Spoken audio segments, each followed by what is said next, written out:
Special Operations,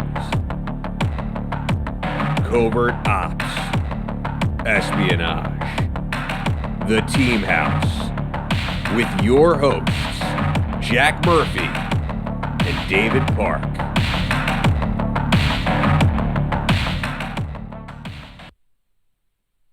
Episode 257 of The Team House. I'm Jack Murphy here with Dave Park, and we have tonight in studio our guest, Dan Runyon.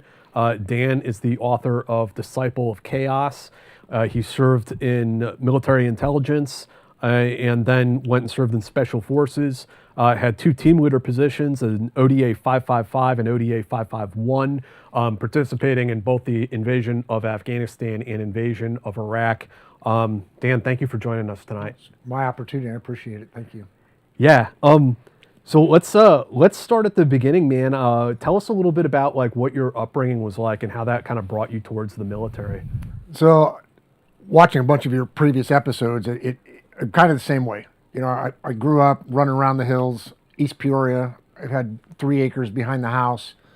Next door neighbor, Craig Garber, was born about 5 months before I was, and for about the first 10 years of my life, I was outside. Mm-hmm. Mom said, go outside. And so playing out in the woods and all that and just being active.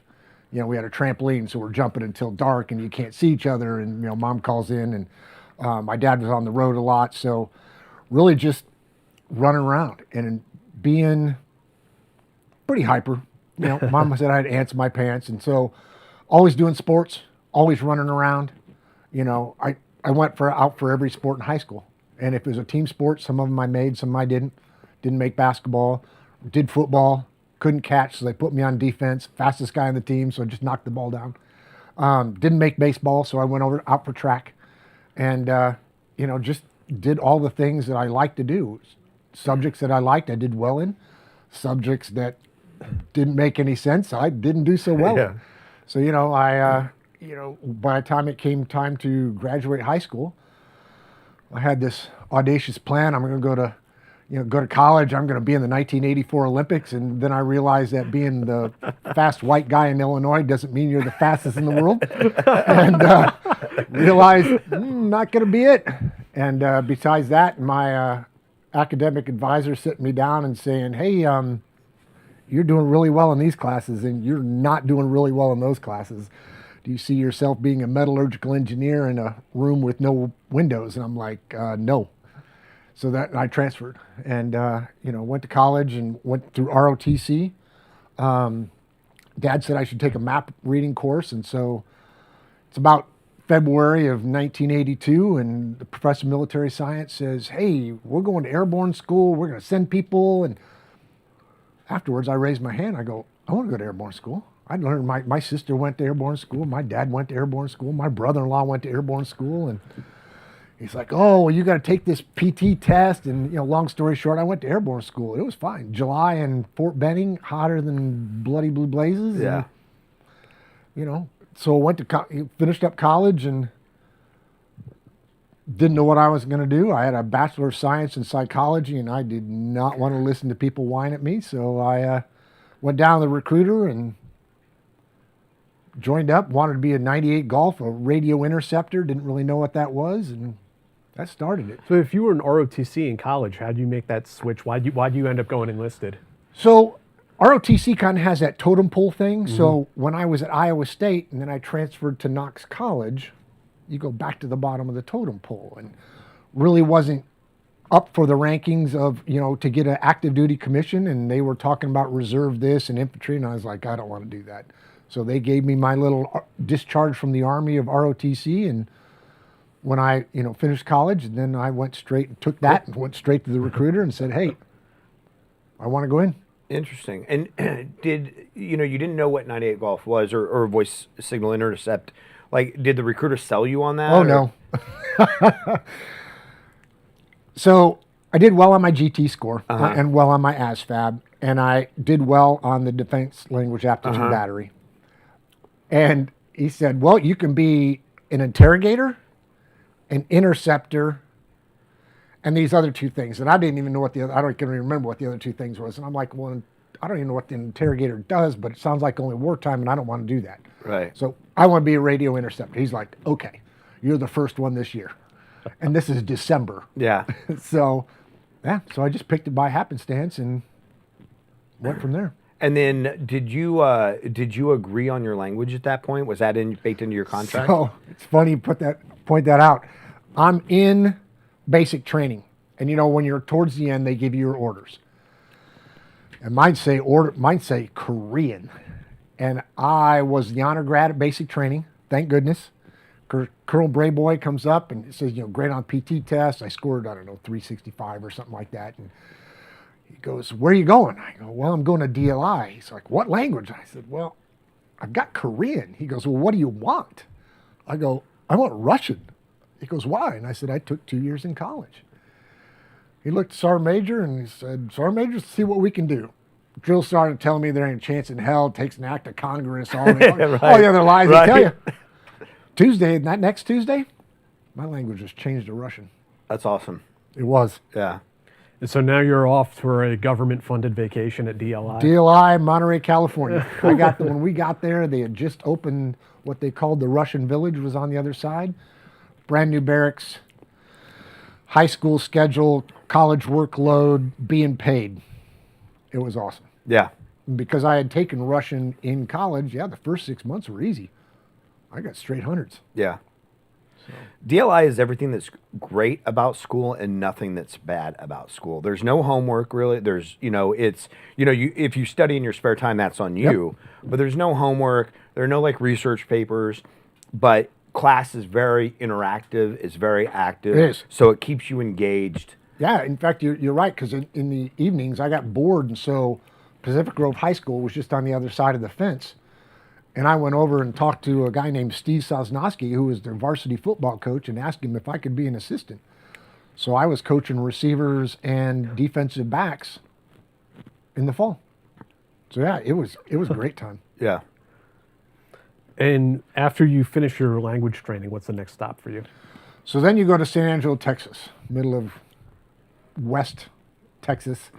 And that's where you do all the classified stuff, all the radio traffic of what you're going to hear, depending on what part of the world and what the Russians are doing, or the Soviets at the time, what they're doing, whether it's artillery traffic. Because as a basic interceptor, first you wanted to determine what the traffic is. Armor, artillery, infantry, forwarding, all that other stuff, or whether they're doing admin stuff. Then as you get better, then you do the actual transcription. So that's what that school was for, and it was, 4 or 5 months. And then from there, because I was going to Germany, we went to a tactical course, how to actually operate the tactical equipment, whether they were the man-packables or the vehicles up at Fort Devens. My first time at Fort Devens. And then I went overseas, and I was in the 108th MI Battalion, which was on the East German border. How do they? So, for people who might not understand, the signal intercept goes from tactical or strategic, where you're sitting in an air-conditioned room listening to intercepted traffic, to tactical, where you're actually out there with the troops. You're on the ground. Is that a volunteer position? Because a lot of people who go in for that. No, at the time. Well. And the other thing, now it's so much different now because of digital technology. So everything is more remote now. So they just put up an antenna, just like you have a cell tower. Well, a cell tower transmits and receives. So that's basically what they do now.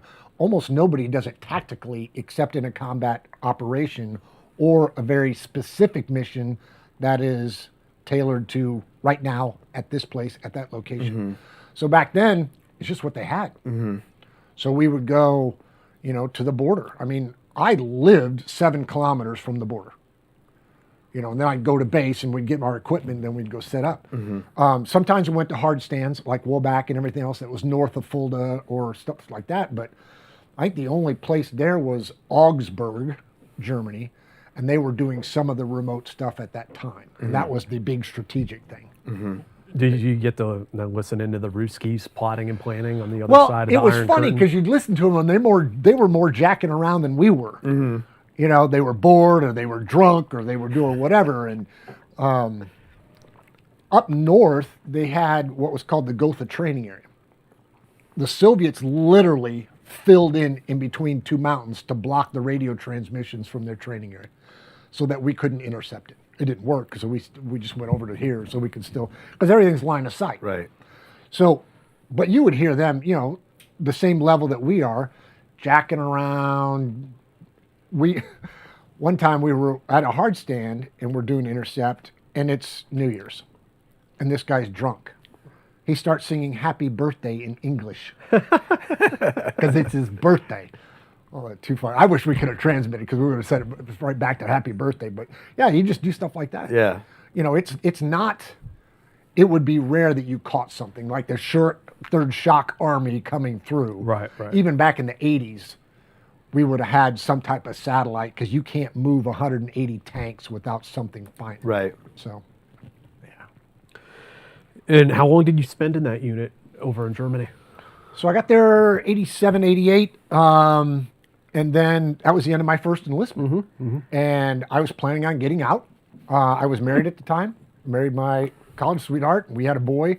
Zach was born in August, and I said, hey, I'm getting out. And they're like, well, you got to talk to the re-enlistment NCO. I'm like, okay. The only reason, so I went up there and talked to him. He goes, well, what can I do to get you to stay in? I go, well, I want a $16,000 enlistment bonus, and I want to go to Key West or Hawaii. He goes, okay, let me see what I can do. That's Friday, and on Monday morning, they said, re-enlistment NCO, you're supposed to call him. He goes, you got 3 years in Key West. Before cell phones. So I get back on the phone, I call my wife, and I'm like, we got 3 years in Key West. She's like, okay. Yeah, that's not a hard sell. No, it was not a hard sell. And so we moved to Key West, Florida. And, it's 90 miles from Cuba. Yep. And you have the Lord Sigint site and another training area over there. And for some reason, there was a Soviet Mechanized Infantry Brigade teaching them mechanized infantry tactics. Weird. Yeah, it's Cuba. And so that's all we did. 24, well, we didn't do it 24/7. We did 16 hours a day, 7 days a week. We did military intercept. Air Force was on other time zones and stuff like that. And I was in Key West, and then the wall fell, and they were pulling all Russian linguists, and I'm like, okay, this job's going to end. Right. And I put in a 4187, a request to go to 10th Group. And they're like, you're crazy. You're leaving Key West? But okay. And all those guys that stayed around ended up going to Fort Drum. So were you trying to get into special forces as an MI guy? Yeah. Yeah. So I'd heard about the SOT-A's, I'd heard about the intercept, and you get to go to Ranger School, and you get to go do all the cool stuff, and you're deploying in small units and stuff like that. And that's what I wanted to do. Yeah. Because Key West was good. I mean, it was 4 days on, 2 days off. And like I say in the book, it was good until it wasn't. Yeah. When you can, I laughed because my wife at the time was like, I never know when you're going to work. I'm like, are you kidding me? I know when I'm going to work 3 years from now. It's 4-2, 4-2, 4-2. You know when you're going to work. Yeah. And you work 4 days, 4 swings, 4 days, 4 swings, 4 days, 4 swings. So 7 to 1,500, 15 to 23. How were you, do you remember how SOT-A's came on your radar? Was it because you were in Key West, or were they the whispered about guys in the 98 Golf community and the SIGINT community? So I actually, as a platoon sergeant, I had 2 guys go to selection. So that was the first thing that kind of sparked my head of special forces. And they both came back and they weren't selected. That one, later on we know they quit. But the scuba school was over there. Right. And another friend of mine who was another team sergeant, her husband was an instructor over at the course. And so they needed some extra bodies to do helicasting and stuff like that. So I went and started talking to them. And that's when I got the idea, hey, you need to go do tactical stuff. And I've always wanted to be in 10th Group, up at Fort Devens and going over to Germany and stuff like that. And so that's what I did. Yeah. Yeah, it's interesting because, a lot more people know about Green Beret or Special Forces than they do about the SOT-A units inside of them. Yeah, and it's funny because the MI guys will say they're Special Operations Team Alpha. It's Support Operations Team Alpha. That's what the book says. So because you got to remember, you're not selected to go there. You're just an MI guy. Right.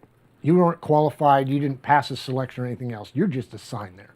So once you get there, you've got to show your mettle. Right. And there were teams, there were go teams, and there were no-go teams.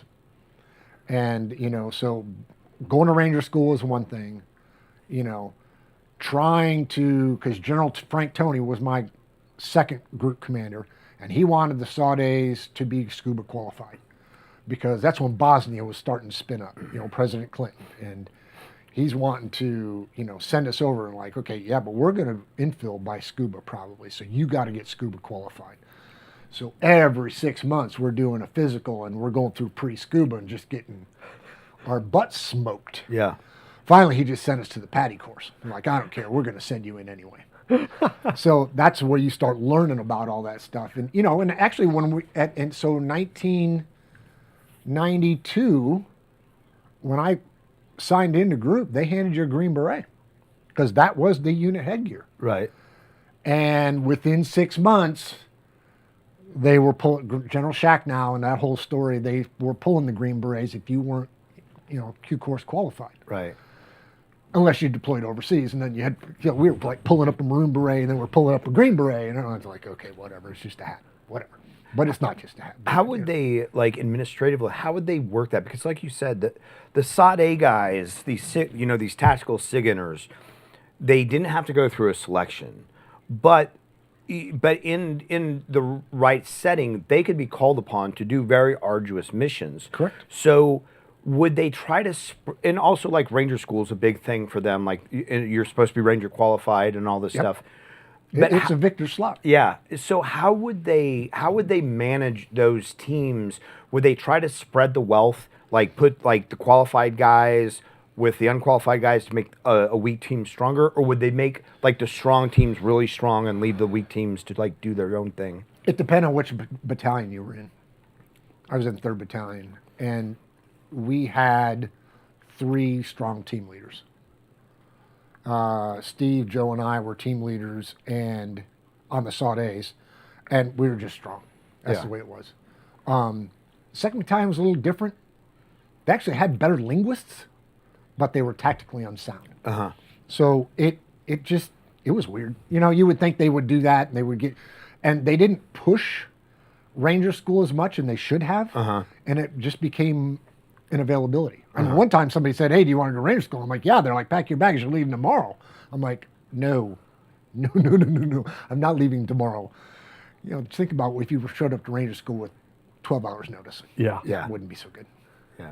So, but yeah, it, and we deployed quite a bit to Scotland. We did an exercise with the SAS, 3rd Ranger Battalion, and we were with the Princess of Wales Royal Regiment, and we were infiltrators, and they were trying to find us. So, yeah, you learned a lot of stuff real fast. Yeah. Went through the British SEER School. I don't recommend it. And then how did you guys manage, because like the SOT-A's, the SIGINTers have a higher clearance than most of the team guys do. You have specialized gear from the NSA, specialized gear. Like when you're traveling, when you're working with these teams, like how do you manage that personally to say, hey, like this is like this stuff is sort of off limits. I know you're cooler than I am or whatever else, but this stuff's off limits. So we would talk. We ran into that problem even on our JRTC rotation. We jumped into Camp David. We did in-flight rigging and jumped in. And I had talked with the team leader and said, hey, this is what happens when we start doing the analysis. It becomes SCI. And he goes, I don't have that. I go, does anybody on your team have that? He goes, yeah, one of our Echoes does. Why he had, it helped us out a lot. So then we were allowed to but then we had to transmit through an SCI channel. Otherwise, I would have had to carry extra gear. I mean, it's already bad enough we're carrying a PRD 12, which is the size of that refrigerator. Now I'm going to have to carry my own PSC 5 and get my own crypto. And luckily, he had it. So you just work it out. You don't want to be standoffish, and you want them to be integrated. And then also you explain, hey, if you're going split team, there's 3 of us. Right. So 2 guys are going with that team. I'm going with this team. It's just me. Right. Doing 24-hour ops. So we're in JRTC. We're trying to intercept, and I'm intercepting until I fall asleep, and then I'm intercepting more. So you just had to work it out, and that's how you build that rapport with them, and that's why when that team 8-5 got assigned to go to Bosnia, they did their decision matrix and said, "We're taking them." Yeah. And what was that like when you got to Bosnia? We never went. Oh, really? We went to Brindisi, Italy, That's a good. Yes. and then didn't do anything because all we were going to do was they were going to put them on a PR mission. So this is very early. Brindisi is the airfield in Bari, isn't it? Yeah. So it just That's a beautiful we place. were going to and at the very beginning, because remember this is 93. This is when, hey, we're going to be out by Christmas. Mm-hmm. They didn't say which Christmas, because we're still there. So it's kind of one of the running jokes. But yeah, we didn't do anything. We didn't infill. We didn't do anything. And I think the only true PR mission was the what's his name, Grady mission. Yeah, when Tom O'Grady got shot down. Yeah, Bat 2-1 or whatever. Yeah. Anyway, whatever that one was. The one you learned at SEER school that everything went wrong. So yeah, but yeah, we actually never did anything. Never did anything operational while I was in 10th group. And then how did you find your way over to 5th group? How did that come about? So And we should mention you went to OCS yeah, too. so because the wall had fallen, they weren't going to do any more Russians. They weren't going to. I wasn't going to get promoted, and they wouldn't let me change languages because there You're was stuck. only 2 Yeah. airborne, Ranger 98 Gulfs. So I put in an OCS packet. Actually, what was really good was Colonel Filbert was my battalion commander. He was an OCS grad. The S3 was an OCS grad, and the MI detachment commander from the other battalion was an OCS grad. And they were like, "You run it through now, because we're about to leave to go somewhere." And so I did. In a 10-day time, I did my entire packet and walked it straight to Colonel Tony. And I said, "Will you sign this?" And yeah. So then I went to officer candidate school, graduated in January of 94, went to the basic course, and then went to Fort Campbell and did a full gamut there. I have in the book, my first battalion commander was Colonel Rodriguez, David M. Rodriguez, who ended up being the AFRICOM commander, I think, is one of his last jobs. Just great commanders I had the whole time while I was there. And so when you came out of OCS, I mean, did they because you had been military intelligence, did they automatically branch you MI or? I was one of the lucky ones they did. There were Okay. some guys out of OCS that were given artillery. It's called branch and detailed because of that reverse pyramid. Uh-huh. They need some second lieutenants, but they don't need artillery captains. Right. They need artillery lieutenants. So no, I was given military intelligence. And when I got to Fort Campbell, I was lucky. I was a little bit older. This would have been 93, so, I'm 30. I've got my senior wings.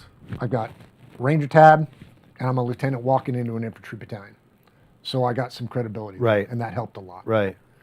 And, Chris, the battalion 2, fed me to the Lions with John Lair, the battalion 3, and, Colonel Rodriguez, and they just let me have it. But it was good. It's like, hey, no pat answers. I don't want to hear doctrine. How long is it going to take to reduce this obstacle? How long is it going to take for the enemy to get there? How can I do this? Where's their weak points? Their HPT, their HVT, and knowing all those acronyms and what they mean, and then how to execute them. So my success is based on my commanders in the past. So you were doing a lot of mission planning, contingency planning, things like that for the group. Yeah. So that's actually in the 2nd Battalion, 2nd Brigade of the 101st. And then I did 1 year as a MI battalion Gotcha. or MI platoon leader, XO for 1 JRTC rotation. And then I went to the 160th. I assessed for the 160th. Somewhat like, some of the other 160th guys, Almac, and they talk about, you go through an assessment, you go through green platoon. Green platoon for an MI guy is really easy. Like, you show up to work. But the assessment's pretty rough for an MI guy because they're giving you a mission and planning, and it's all unclassified because you're doing it from home. Right. And then they're calling you about every 6 hours, changing it about 92 degrees. And so what you were planning to do, now you're having to change. Planning to do, now you're having to change. And Yeah, I went in and did my briefing. I made a 3D model, which later on said they'd never seen anybody do it because we were supposed to go into a compound and land, and I had to do all the, point of entries and everything else. And yeah, the assessment, like it says in the book, Colonel Zanfarelli looks right at me and says, "What the fuck do you think I want a lieutenant for?" I said, "Well, if you're looking for rank, I ain't it. Yeah. But you're looking for experience, I'm it." Yeah. And yeah, I made it, and I was the S2 for 26 months. Wow. And we did Desert Thunder, Desert Fox, a couple other deployments. Deployed down to Gabon for what used to be, Zaire, Democratic Republic of Congo, doing NEO that didn't happen. But got to do some great courses. Went to the SEAL, Intel course and a bunch of other things, and just kept learning more and more joint stuff. I want to take just 2 seconds to tell the viewers out there to please check out our Patreon. The link is down in the description. And for $5 a month, you get access to all these episodes ad-free. And we really appreciate all of you who support the channel. I also want to tell people about an article I just wrote about the Green Light program. This is the Special Forces program where they jumped in backpack nukes from the 1960s to the late 1980s. And the article is titled Red Menace, Black Ops, Green Light. And you can find it out there now. Go check it out. Let me know what you think of it. That's a good title. That was Sean Naylor came up with that title. Yeah. It's a good title. Pass me the booze. Jumping in a nuke. Yeah. Not really sure I'd want to do that. Yeah. And this coming Friday, we're going to have one of the sources for that article, Bill Flavin, who was on a Green Light team. He led a Green Light team, and he'll be on the show on Friday. Wow. So we'll be able to talk to him about that. That's got to be just crazy. Yeah, I mean, I wonder how fast you'd have to run to get the minimum safe distance from that, right? That's a whole thing, yeah. Yeah. Okay, so you're now, by this time, you're at group as a MI officer. MI detachment, right. Yep. So I went over and talked to Colonel Higgins, and I said, "Hey, this is my chance to get an MI command, which is very hard to get, and I'd really like to do it." So were you a captain at this point in time? Yeah. I've been a... So, let's see. I got commissioned in 94. So, yeah, I made captain in 97. Because I remember we were getting ready for Desert Thunder. And we weren't going to go. And I was trying to get my dad down for the promotion. I remember talking to Colonel Zanfarelli, and I'm like, "Let's just pin it on." He goes, "We don't do that. Promotions are for everyone else, not for you." Again, great commander. So, yeah, we ended up... transition back to go to 5th group. I'm a captain, probably about 3 years. MI detachment, got great SOT-A. Actually have a couple long tabbed SOT-As. They let them do it for a while. They did phase 13, didn't do the MOS phase. And then MI and SF didn't get along, so they quit that. Oh, so they did. So for a while, would they have to go through SFAS and then? No. Okay. They kind of did their own, kind of like a pre-ranger self-unit. Uh-huh. Once they sent it, then you did the phase 1, the phase 3, and then that was it. Very interesting. Yeah. So let's see. So we did MI detachment, and we went over for Desert Fox, and that's where one of the incidents in the book, the SF team leaders talking about laying down the 50 cal and the entire team is going to lay down in front of it. And I was just like, "You got to be kidding me." And I kind of blurted it out, and I got pulled aside and not really reprimanded, but General Tony was like, "Let's try to give him some slack." Yeah. I go, "That's nuts." He goes, "Yeah." So we had a talk, and then that's what he said. He goes, "You need to go to the Q course." And I was like, "Okay." MI branch said no, but I hadn't been to the advanced course yet. So I went to selection in September of 99, and December I went to Fort Knox. So now you're... in the pipeline. Yeah, and you're rebranching also. Yeah, so, because SF doesn't have a officer branch, schools. So you're going to go to one of the combat arms. Oh, gotcha. Infantry, armor, or artillery. Okay, so in 2000, I'm 37. I am not going to the infantry officer advanced course because everybody said it was just ranger school all over again. You're doing map ponchos and running around. And I'm like, no. So I went to the armor course, and I'm really glad I did because the logistics planning for that helped me so much over the next 5 years. Mm-hmm. And yeah, so I went to the advanced course at Fort Knox. You do cast cube for a couple weeks, and then went to Fort Bragg. And when did you graduate the Q course? So, because I was already language qualified, we finished, I think, in May. I did SEER school, took 2 weeks leave, and I signed into group in July of 2001. And funny story. So I sign in. They're like, hey, you're in Bravo Company. Bravo Company is commanded by Major Dave Nero. Major Dave Nero was Captain Dave Nero when I was an MI detachment commander. So he's now my company commander twice. Love the guy. Really do. So, yeah, you get to 5th group at the summer of 2001 having no idea what's coming. Where were you when 9/11 happened? So right up, gate 4 is the main gate to Fort Campbell, and I'm at the cleaners picking up my uniforms, and I am driving into the gate, and the radio says a plane is hit. Like everybody else, like Cessna. Yeah, whatever, some dumb pilot out there. you know. Yeah. And so pulled in, dropped my stuff off at team room, went over to the chow hall. Everybody's sitting in there, and we saw the second plane hit. We're like, oh, shit. Okay. And sat around, what's going to happen? Nobody really knows. You know, it's echelons above nosebleed are talking what they're going to do. Base commander is actually General Cody, former 160th Regimental commander. Now and a AH-64 pilot. He's now the division commander. First time they've had an aviator. And he's got Apaches in the air, loaded, armed, because nobody knows what's going on. Mm-hmm. And they're like, go home. We'll let you know. So the next day we came back, so now it's Wednesday. Had you taken your team leader position yet? Yeah, I'm Okay. sorry, yeah. Probably within the first day. Okay.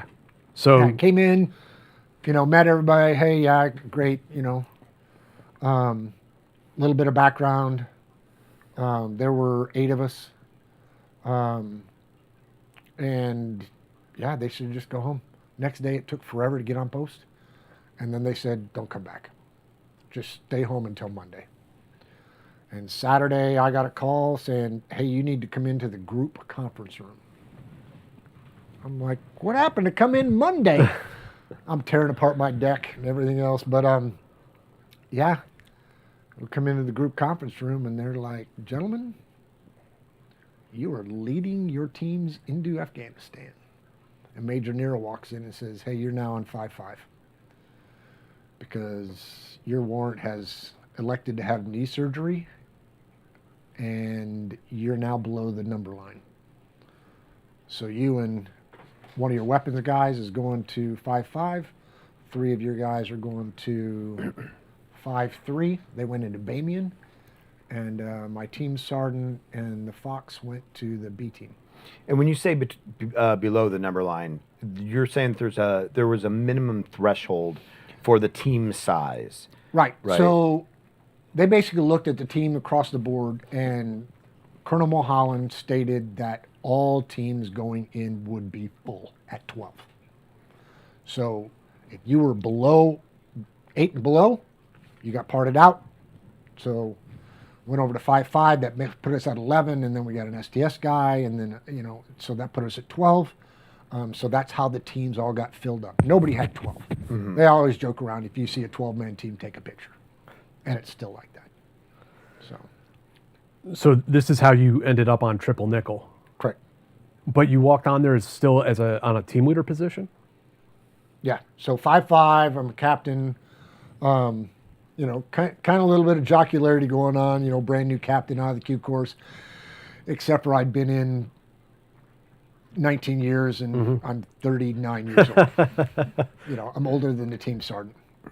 But, you train up, you went through, we tried to figure out how to do, your basic tactical drills, what's going to happen. You start getting fed what the mission was, and we started parting it out, just like you normally do. This is still at Fort Campbell.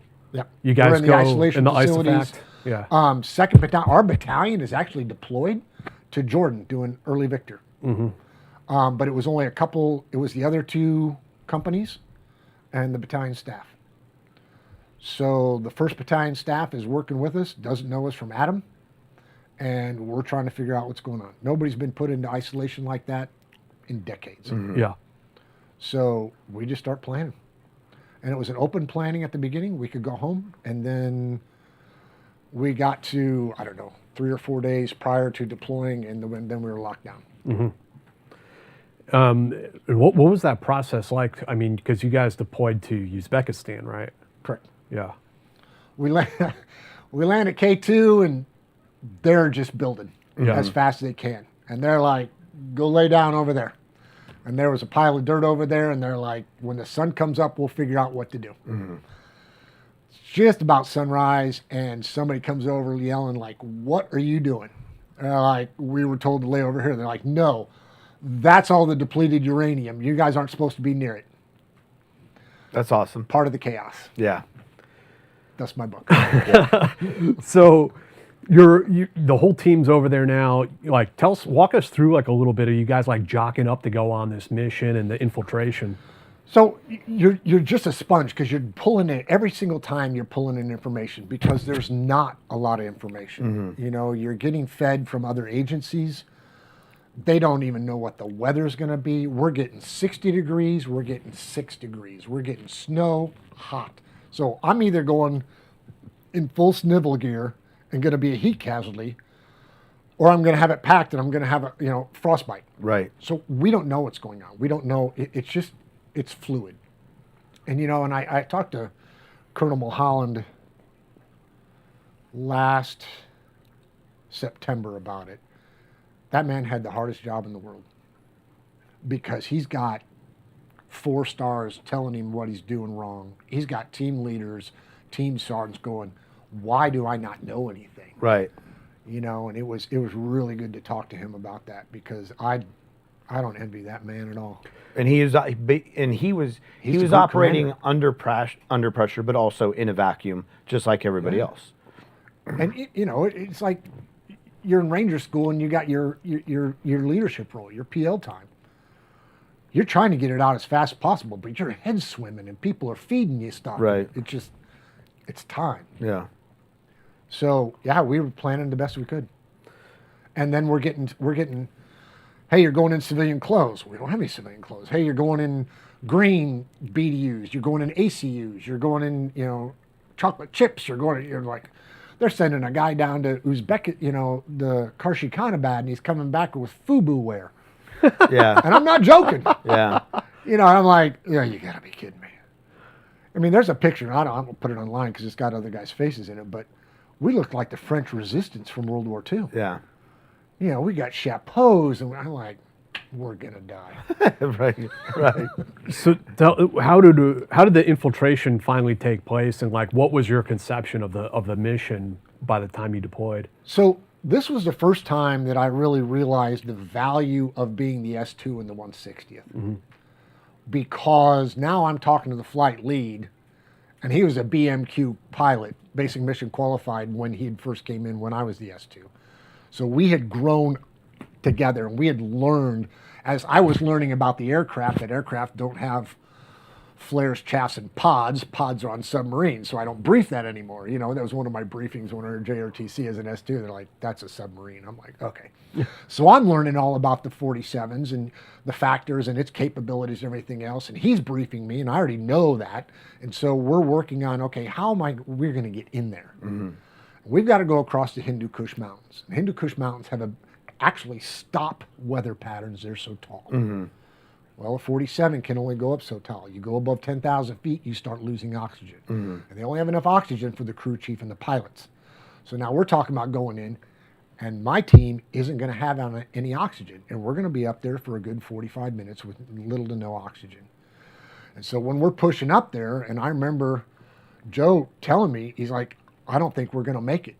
Do you want to be put down on the mountain, or do you want to be put down on this side of the mountain? And I'm going through all my intel briefings and remembering, this is on the north side of the Salon Pass. There was one tunnel that goes through there that gets to Bagram, and that comes up to Kunduz, or Gardez, one of the two. Anyway, the one that's up in the north, I think it's Kunduz. Yeah. But still, there was a unit there. There was a Taliban unit on the north side because they thought we were going to have to go through the Salon Pass. So I'm like, don't put us down there. And luckily he didn't, because that's exactly what I remember. But we could not punch through, so we went back. Right. And now, was it the weather? Why couldn't you guys make it? Was there not enough? Could they not get enough lift, or was it the weather? The Chinooks can go up to 20,000 plus feet, but the problem is the weather, the clouds, you can't see. They were just starting out with a multi-mode radar, but you don't fly when you can't see in a helicopter. It's not like you can punch up to 35,000 feet and just go across. Right. You're in a helicopter. Right. So, and these are the best pilots in the world. And so when they're saying, hey, we can't do this, I'm trying to figure out how we're going to do it. So I'm going back to my S2 time, and I'm talking to him, and I'm trying to work it out, and we're starting to get pretty lightheaded because I'm not on any oxygen. Right. I'm like, we need to go back. We cannot do this. And so we did. And then they came down under the clouds. And they had an engagement with one of the miniguns, and just hightailed it out of there. And so it was a couple days later that we finally were successfully to go in.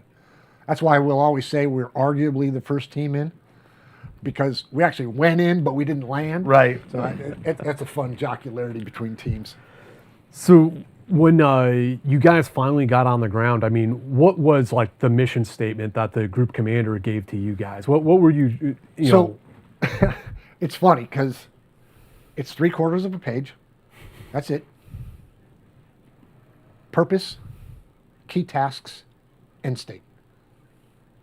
The purpose is to defeat the Taliban and remove, Al-Qaeda from Afghanistan.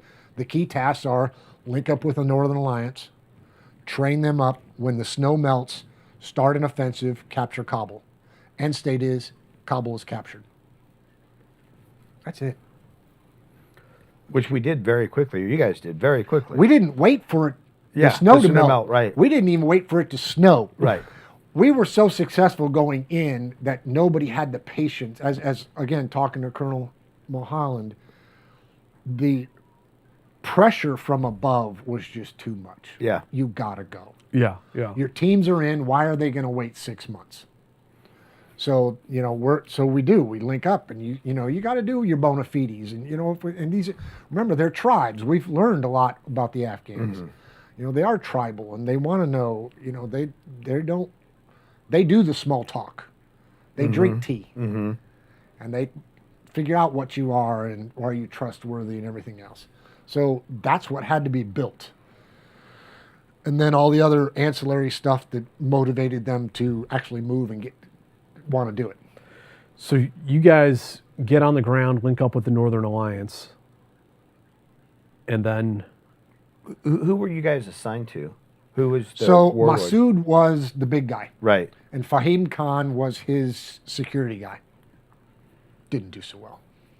Masood was killed on the 10th. yeah. Yeah. So that's who we had to link up with. So we had to link up with Fahim Khan and his generals, and everything was in, again, layers, peeling back the layers of security and the bona fides, I would say, because we linked up with these guys, and then we linked up with this guy, and we slowly moved down the Hindu Kush mountains, the mountain range, until we got to the point where we were, because at the time, the Northern Alliance had the northern part of Bagram Air Base, the airfield, and the Taliban had the southern part. So really, the airfield was split in half. That was kind of the flaunt, so to speak. Because the first time we went down, a couple days later, we finally have gotten down to our safe house, the final safe house. And we would get into Pajeros, covered up in a blanket. We would go down to air base where the tower was. And we would actually crawl up there and start identifying where the Taliban was. And that's when we started the cast from there. And figuring out who was Taliban and other things that went on, and realizing that there were Arab Talibans and Afghan Talibans, which was a big difference. Yeah. Did they know at the time, were they planning on using Bagram as what it eventually became? And did they want to minimize like battle damage to it, the Americans? I don't know. Okay. I mean, I know because the FLOT was there, they weren't cratering it Yeah. as much as they did Kabul airport. Uh-huh. That level was not down to us, but it was start calling CAS. Uh-huh. Start figuring out where the Taliban is and start calling CAS. And we did. Every time we found groups and pockets, and we just started laying waste. And so, how long were you out there at Bagram?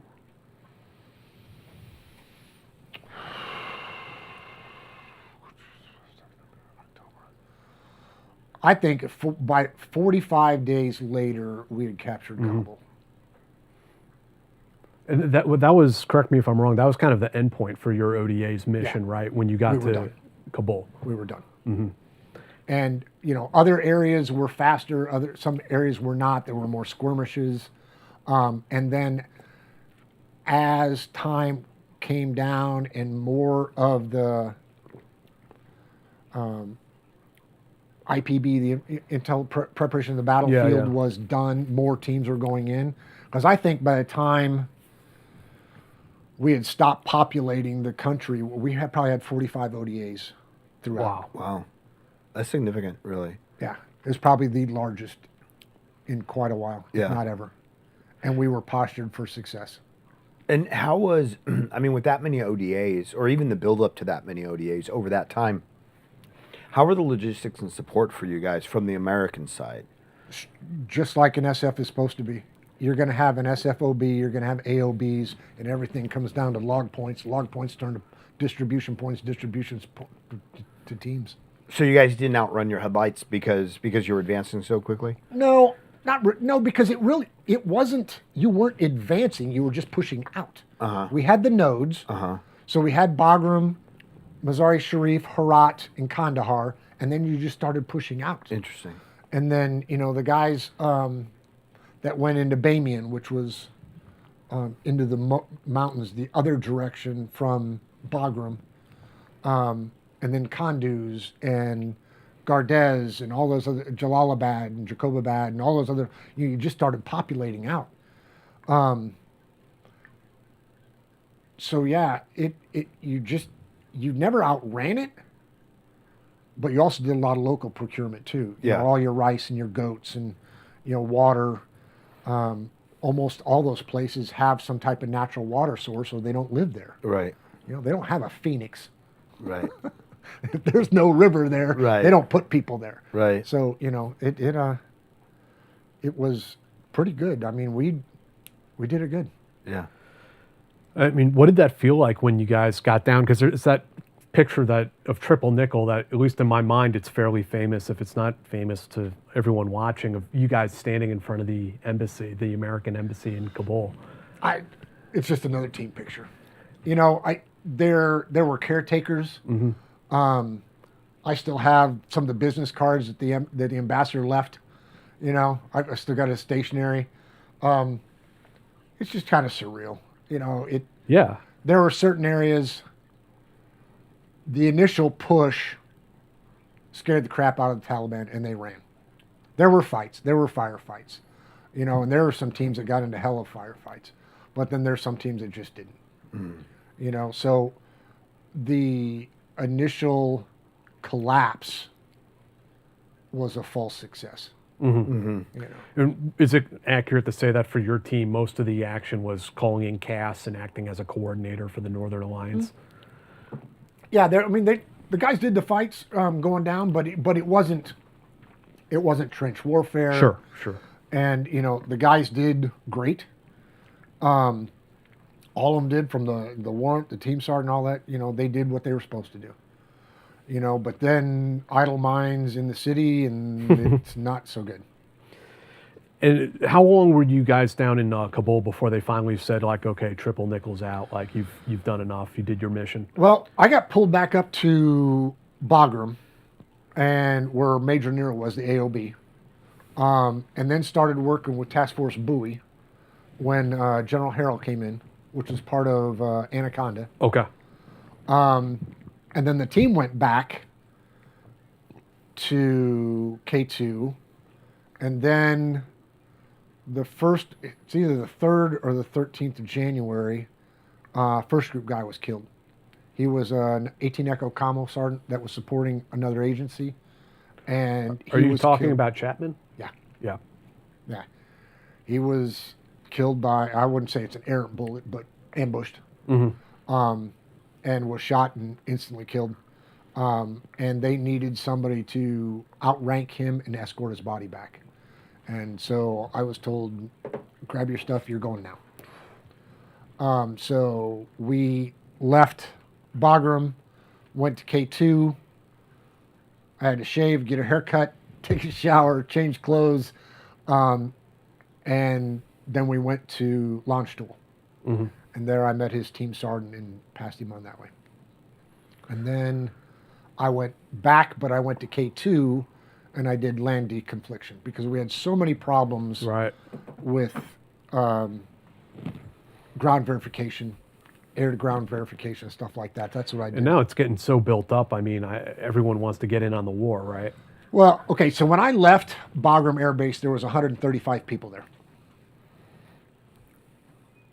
I think at its height there was 15,000, 20,000. Yeah. So it's a little different. Yeah. So getting back to the United States, I mean, it sounds like you didn't really have a whole lot of time to process what you had just been through before you get sucked into the next adventure. We got back. Everybody just kind of went on leave. You did your sensitive items, accountability, all that. Everybody went on leave, and then all the people started coming back. Major Nero came back, and he said, hey, do you want to stay on 5.5? Do you want to go back to 5.1? And I wanted to go back to 5.1 because those were my original guys. Those were the team sergeant that I wanted to work with. And we were going to get plussed up. So we got plussed up to like 11 with new guys out of Bragg, out of the Q course. But we got a little bit of leave, and then we started needing to do desert train up. So we packed up our Humvees and we went to El Paso, Texas to practice how to suck. Right. Yeah, exactly. Digging hide sites and everything else. And we knew vaguely what our missions were, like, hey, you're going to do a reconnaissance, and and pretty much that's what everybody was going to do, some form of reconnaissance. Didn't know how you were going to infiltrate. Didn't know how you were going to put eyes on target. It wasn't until October, November that I actually got the first inkling of our mission. So were they already, because Iraq was March of 2003, when did you first get, what are you, were so you we're 2002. Yeah, so are you prepping for Iraq, or do you think you're going back to Afghanistan? No, we know we're going to Iraq. Okay, so you're already prepping for it then. Okay. Yep. We are prepping and figuring out stuff. Everything from, how to do vehicle self-recovery, the new vehicles. They've just come out with the GMVs, which is the ambulance frame, heftier, hydraulic winch. When it's empty, it bounces around like a dune buggy, and when it gets about 10,000 pounds, it is an awesome maneuver vehicle. So yeah, we know we're going, and we just don't know what. And nobody knows what. And what's funny is now coming back from Afghanistan, all the new team leaders are guys that I went through the Q course with, because I didn't have to go to language school. I went to Afghanistan. So now they're all talking about how they lost, we missed out on the war. And I said, you got it coming. Yeah. And they did. So we prepped for Iraq. Like I said, we all went out to El Paso, did all the desert train up, trying to figure out that self-recovery, putting in, logistics requests, and then just waiting for the to go. At what time did you guys receive, an op order to conduct a strategic reconnaissance mission? I think it was October, November. I actually got that my team was going to do a special reconnaissance in the Karbala Gap, and the reason why. Because 3rd ID was going to either have to go through that little narrow piece of land between the Bar Ala Mill, Sea of Salt, there's a lake, and the date fields in the Euphrates River, or they're going to have to go all the way around. So they want somebody in there to figure out what's in there, identify up to the last minute, and they say it's going to take 3rd ID maximum of 3 days. So you've got to get in there before the war starts because they're going to be right there. Which if you studied Desert Storm, you knew that wasn't going to happen.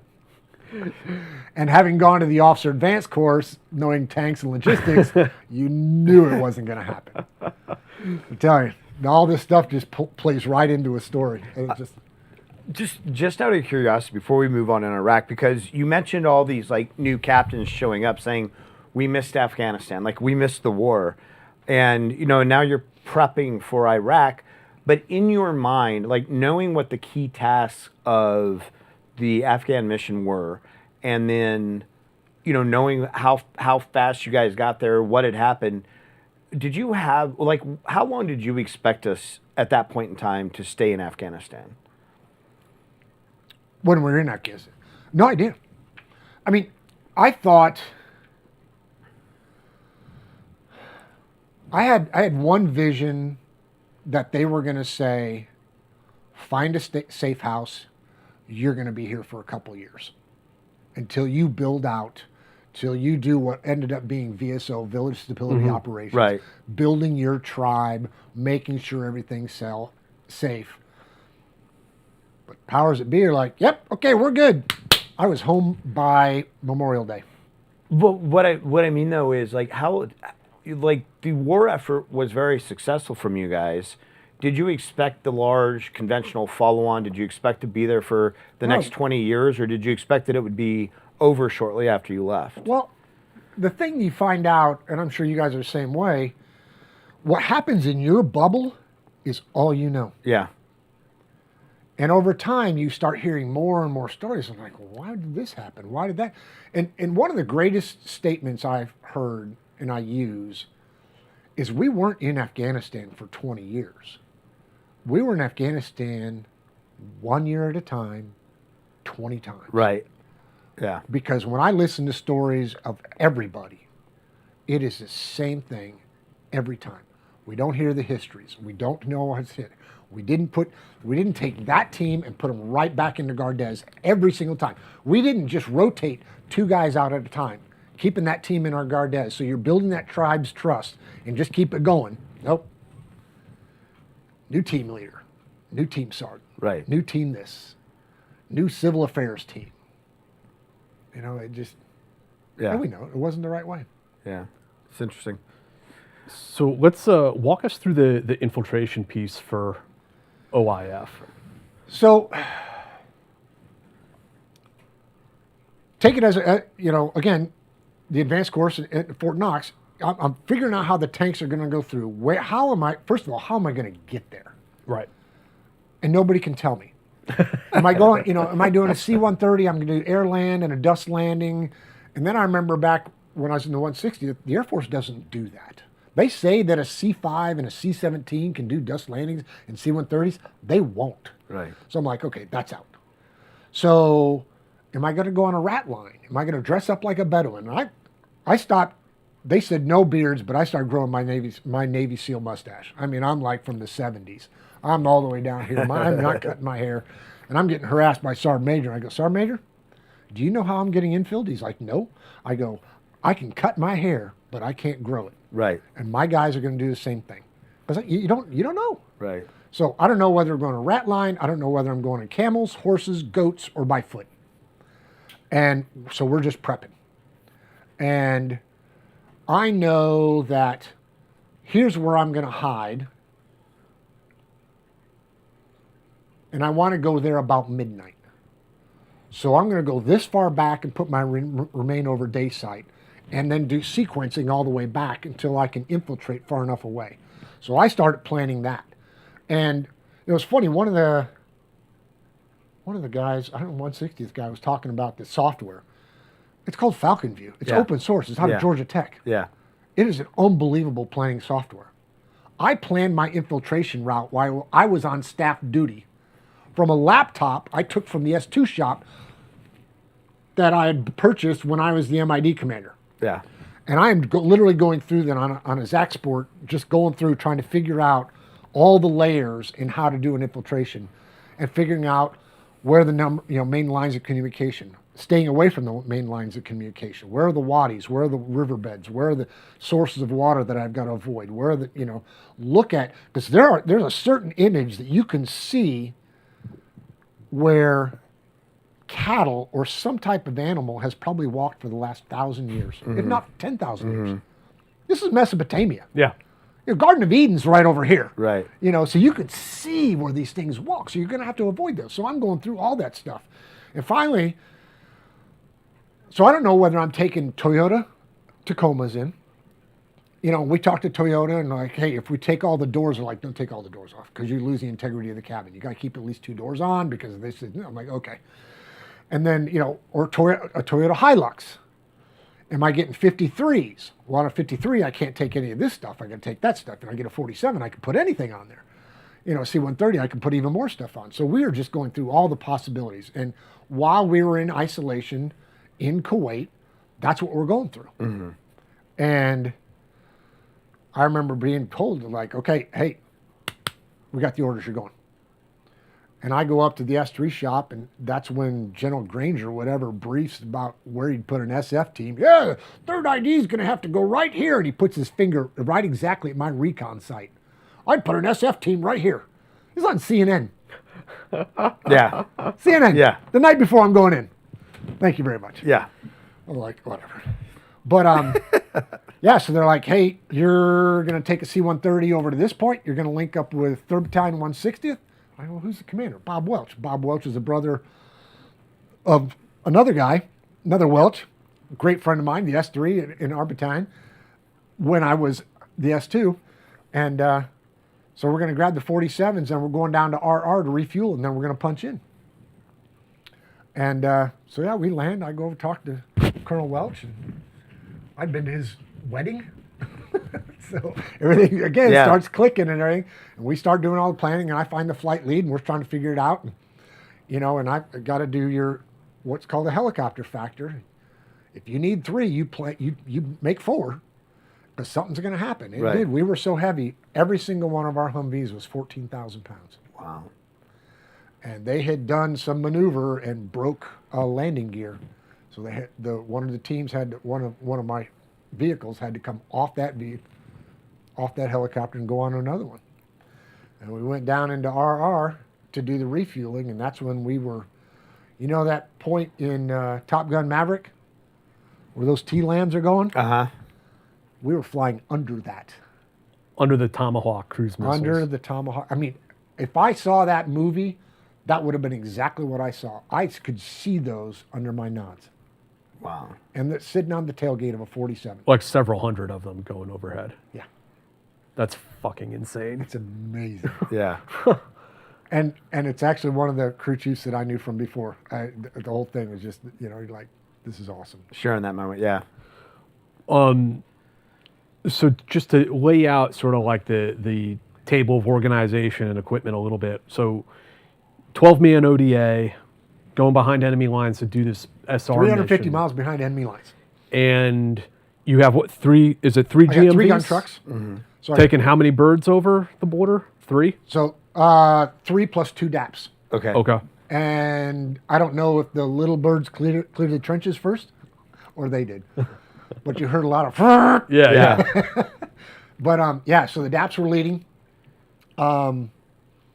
And we flew in, and by the way it worked out, we were just going to do 1 remain over day site. And so they got us up and they let us go. One of the DAPs said they saw enemy 400 meters this direction, and I never heard anything anymore.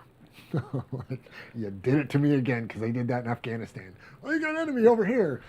Anyway, we went down to just like in Ranger School, You conduct SEALs. Yeah. You sit around, hear nothing, see nothing, smell nothing. All right, let's go. Start them up and let's go. And so we started moving over to the Remain Over Day site, and everything in the desert looks like the enemy. And we were behind enemy lines. Yeah. Contact, 3 o'clock. And I'm like, okay, it's not contact unless they're shooting. Right. You can say the enemy. Right. Or Let's a car. Let's just say the enemy. Just Yeah. say it. Let's not say contact unless they're shooting. Because we were a pucker factor 4 the I bet. entire time. Yeah. There is, because You don't know who you're going to run into. and there was no way anybody was going to save us. Yeah. Did you guys have any air stacked at the time, or were you? It No, was just because you. everything was going on at that time. Right.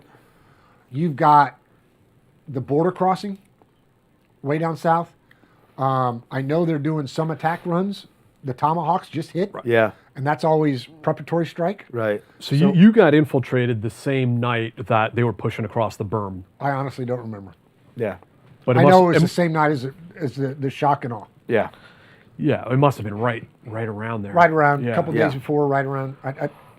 So that first night, you guys maneuver your vehicles. You get to your first run site. We go to Remain Over Day site.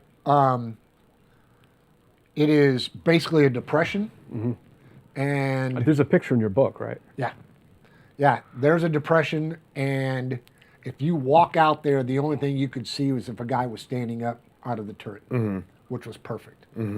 We're Remain Over Day site, and I've got deja vu, just like Colonel Connor. My battalion commander at the time was a team leader, did an SR mission during Desert Storm. Okay. And they were the ones that had the Bedouins. And I popped my head up. I don't. Shane, one of my Bravos, says, we got people. Now, they're far enough away. They're about a half mile away. But they're also upwind. Right. So we're not downwind. So they're not, if they've got a dog, they're not going to smell us and everything else. So we're upwind, which is very blessed. And I was like, just keep an eye out for them. So we wait till it's dark again, and we start rolling up all the camo, and we do SEALs again, and we start them all up, and we take off for the gap. Yeah. And how long do you think that movement took? That second night? Forever. Yeah. Because in your book, I mean, Well, we got you're worrying that the sun's coming up, right? Well, for the Remain Over Day side, we're worrying the sun's coming up. Was that one? Okay. But one of the trucks got stuck, and behind us are headlights. Somebody is following us. Whether they heard it, they saw the tire marks or whatever, somebody's heard us. So I've got the rear gun, focused on them, and we're figuring out how to pull them out. Remember, I told you we have hydraulic winches. When the engine overheats, the hydraulic winch shuts down. That was an after-action review right there. No hydraulic winches. Yeah. So what we ended up doing was turning a truck around, using a hydraulic wrench from a working vehicle, and pulled them out, and then they were able to pull, and then we just kept on moving. Got into Parker Factor and everything else. But yeah, hydraulic winch, overheating engine, not good. It's tough in those desert environments like Afghanistan and Iraq also because, here in the States, it would be rare. Like, we have roads everywhere, right? And people drive on those roads, where in these other countries, it's not uncommon for civilians to, drive across a non-road area or whatever else, like out in a rural area. Yeah. So it's very hard sometimes to identify, if people are out there just doing a river crossing because it's the quickest way between villages, or if it's a military element that's following you or looking for you or whatever else.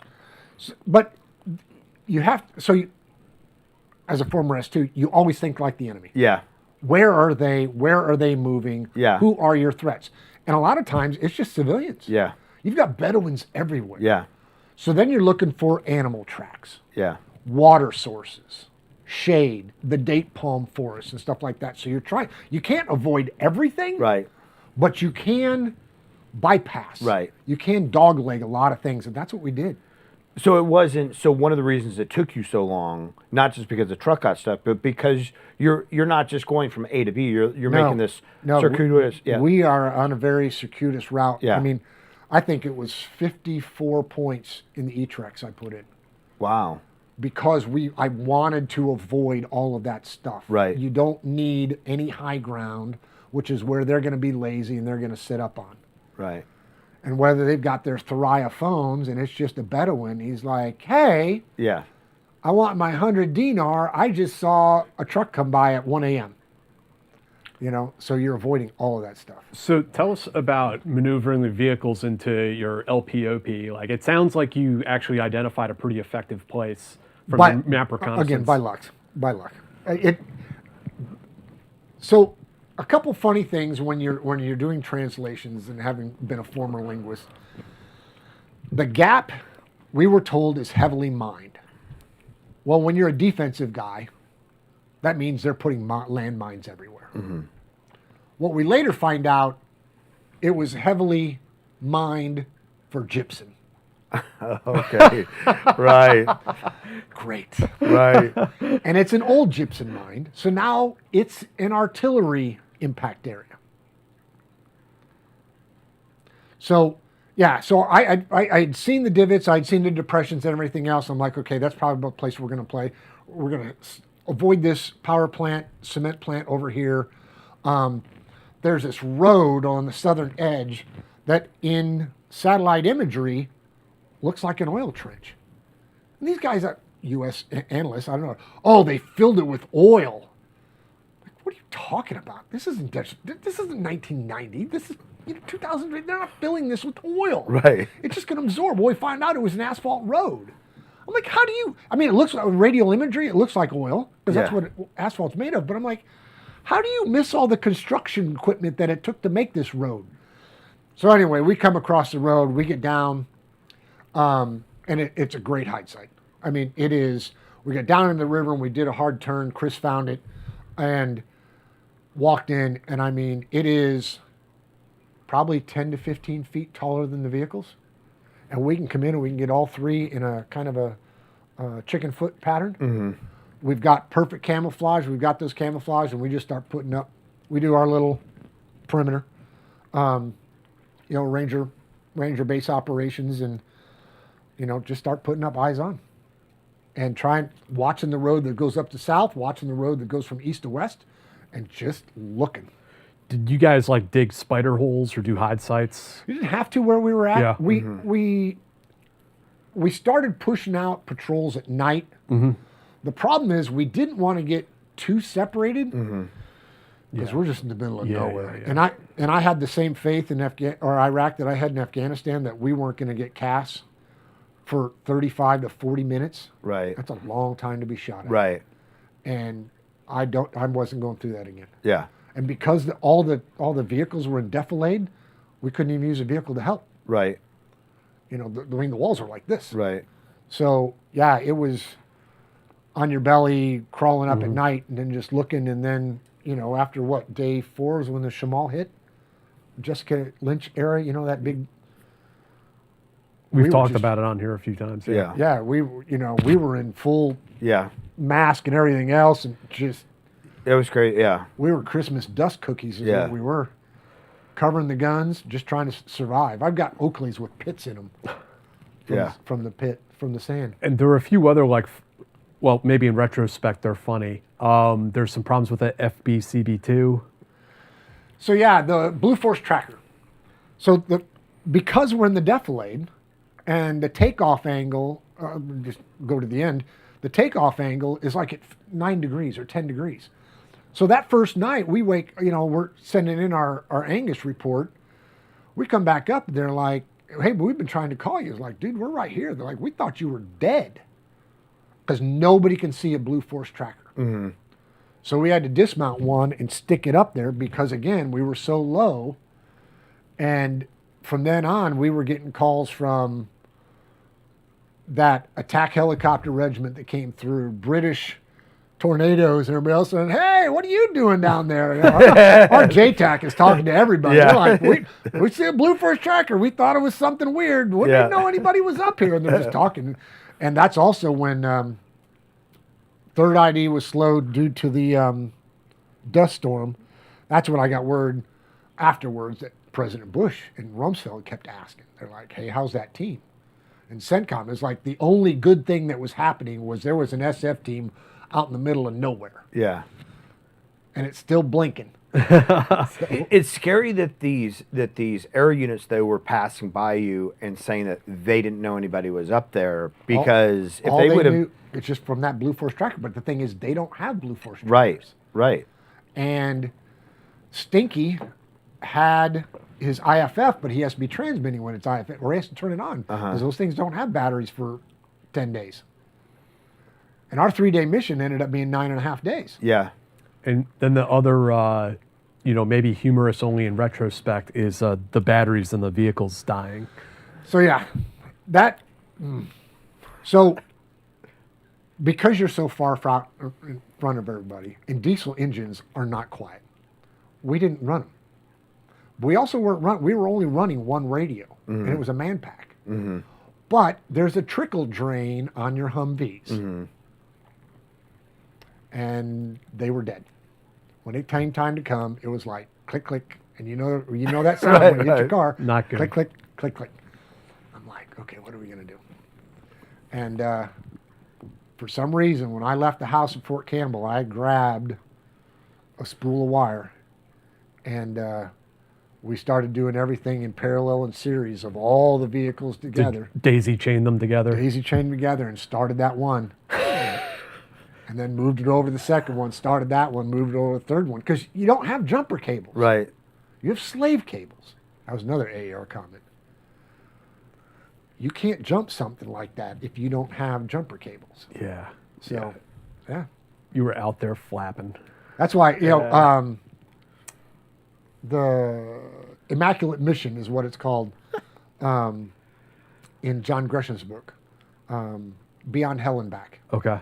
So it's in there. It's like, I don't know, the 5, 6, or 7 greatest SF missions, and that's what he goes. If it wasn't for that, you had the greatest mission ever. I go, it was still a good mission.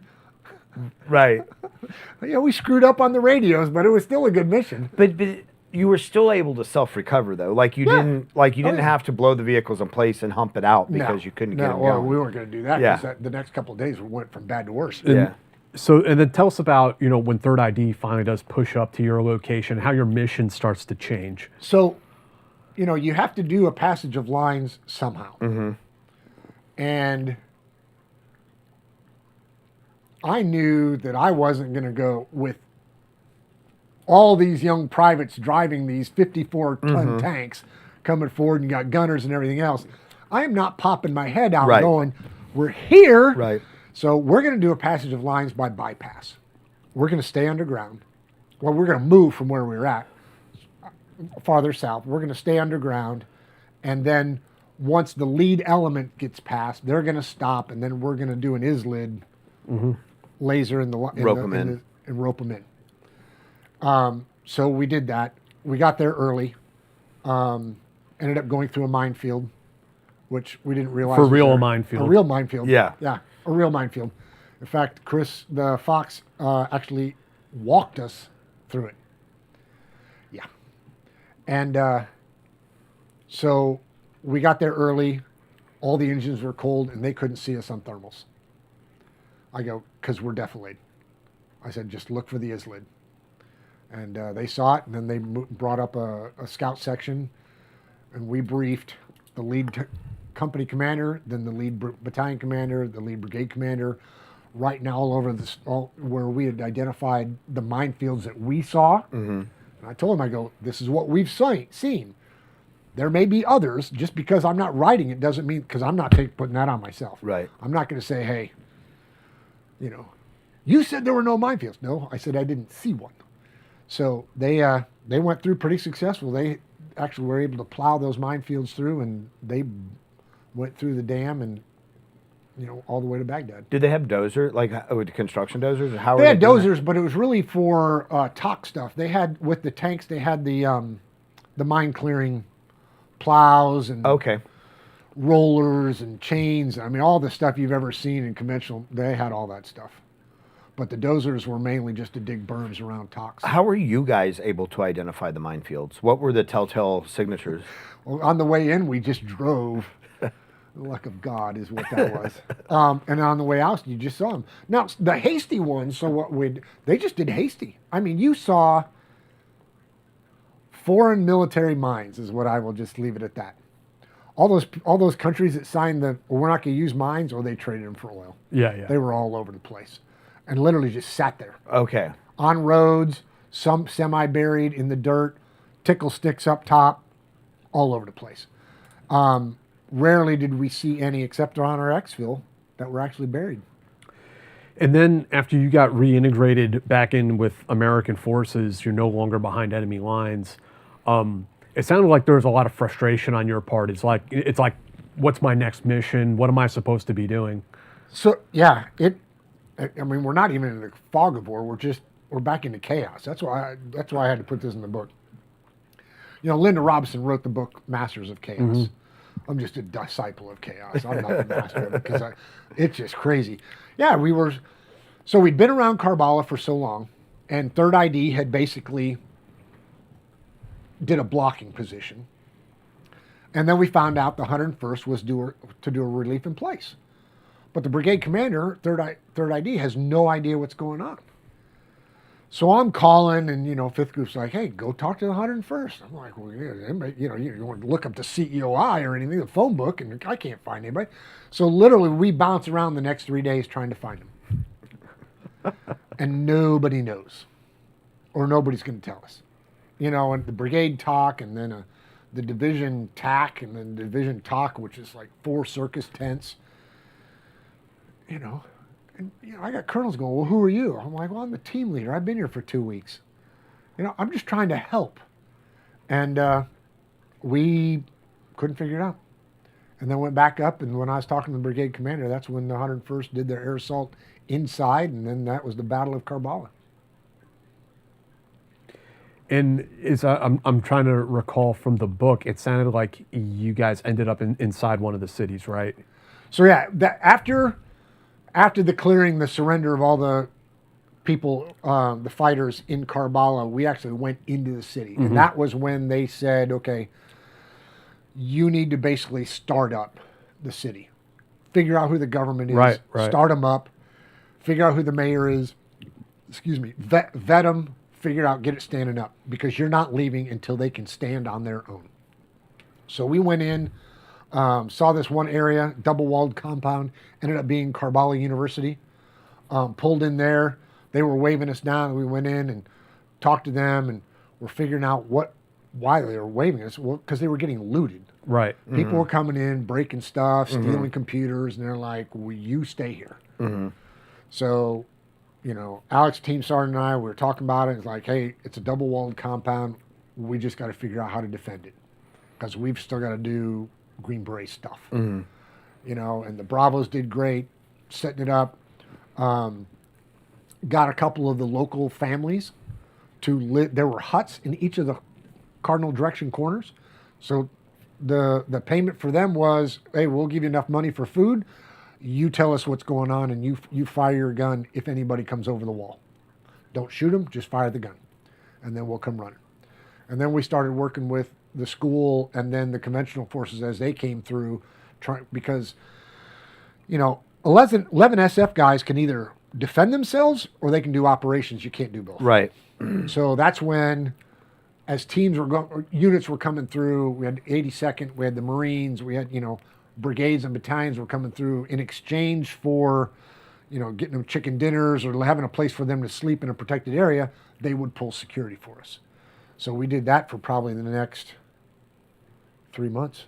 Wow. Standing up, figuring, vetting, because again, at the beginning you had the DIA had somebody who should be in charge of Karbala, and the State Department had an idea who should be in charge of Karbala, and Department of Defense. And I'm like, okay, how about the locals? Right. So that's when we started vetting, and Said Youssef, and so a little bit of Lawrence of Arabia here.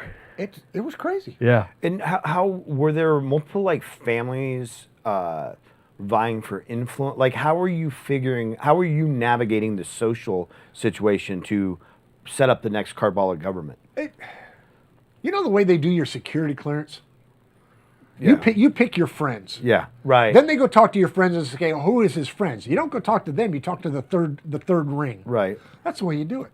That's the way we would start doing it. Go like, hey, do you know this guy? No, I don't know him. Well, he says he's the mayor. Oh, he's not the mayor.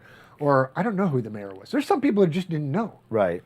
And then, you had restaurant owners and this, and people had agendas and stuff Sure. like that. And you just had to you had to filter through it and figure out. And what we found with Said Youssef was he was basic. I think it was like the assistant mayor. Nobody knows what happened to the mayor. But everybody liked him. Mm-hmm. And then, the police chief, well, they didn't like the police chief. Well, everybody doesn't know where he went either. But this guy should be the police chief. And then we would go ask other people. And then we'd ask Said Youssef, like, okay, we think this police chief. Like, well, I don't like him. Would he be a good police chief? And he's like, yes. Okay. Then he's the police chief. I don't care if you like him. Right. We're not doing this game again. I wasn't doing like I did in Afghanistan. It's like, okay, It's like high school student government or something like yeah, that. everybody's your friend. And then if he's not your friend, then he's, a Baptist party. Like, no, just stop. Right.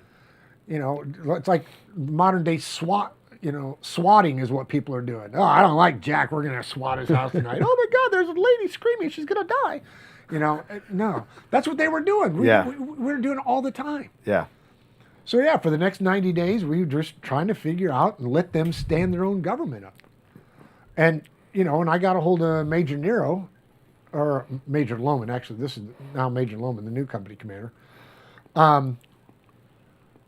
What was our exit criteria? Well, he was in Afghanistan. He's like, I don't know what you're talking about. Well, Major Nero, again, my company commander twice, is now the battalion S3. So I'm like, hey, what's the exit criteria? Right. He goes, you need to do an area assessment and with all the hierarchy, who's in charge, where they are, pictures of everybody and everything else. And I go, done deal. Because the civil affairs team had just arrived from 19th Group. And so they were doing it, and I said, okay, I get to leave when we've done all this stuff. So I have about 7 megabytes, and at the time, that's a lot of information. He goes, I got 5. I go, you get to 7, and we'll trade, and I can leave. How long are you here? He goes, I'm here for 12 months. I go, okay. I had all the hierarchy. He had all the area assessment stuff. We started sending it back, and it was just shutting down the PSE-5. And so Major Nero was like, I trust you. Come on back. And we were balls to the walls leaving while 4th ID was coming up Pipeline Road. Because remember, they had come through Turkey, were denied, so they had to come all the way around. But yeah, it just, just by the seat of your pants, you're standing stuff up. It's just by the book. And then heading back home. And then, so when I went back home, that was my 26th month as an ODA team leader, which is A lot of team time. A lot of for team an time. officer. Yeah. 2 combat tours, which is pretty lucky. So they made me the battalion S4 for about 6 months. Had a battalion budget of $500,000, and I spent $1.2 million because it was GWAT funding, and they didn't say no. Right. And that's when I started campaigning because I wanted Delta Company. And when I was in 10th Group as a support guy, you're under Delta Company, and I wanted that position. And it was a little controversial for a long tabber to take the support company, right? Not as team leader, or I shouldn't say not as an 18 series, not for 5th Group. It always been, in fact, the first sergeant had always been a long tabber. Oh, really? Because there aren't many first sergeant positions for an 18 series. Yeah. Okay. So I campaigned pretty hard, and very thankful. Colonel Connor said, yeah. So I got to take that, and I was he said, you need to pick your first sergeant. And I was talking to a bunch of 18 series, and I'm like, and Rocky this Sorter, this was the controversial part. Yeah. I got it backwards. Rocky Sorter was a 98. Him and I were roommates in BNOC in 1990. Mm-hmm. He was a 98 Golf Arabic. He's a fat redneck from Utah, and he's fluent in Arabic. Fluent. Later on to go work for other agencies, making big bucks. Fluent. He was also a former 11 Charlie Mortarman, and I knew him. And what better first sergeant to have in a support company than a support guy? And Perry Bear, Sergeant Major, Group Sergeant Major, called me up and he goes, got a question about your first sergeant. I go, okay. He goes, that's normally an 18 series. I go, I got it. Sergeant Major, we're going to war. And he's a fluent Arabic speaker, and he's a former 18 Charlie, and I need these guys to know to trust him. He goes, okay. Didn't bat an eye. And we trained them up and put them through 9mm, M4, 249, 240, 50 cal, because they're the ones that ran the convoys. Right. You know, and, you know, the previous battalion had a problem and they had an accidental discharge and they took the guns away from the soldiers. From the support guys? In combat. Wow.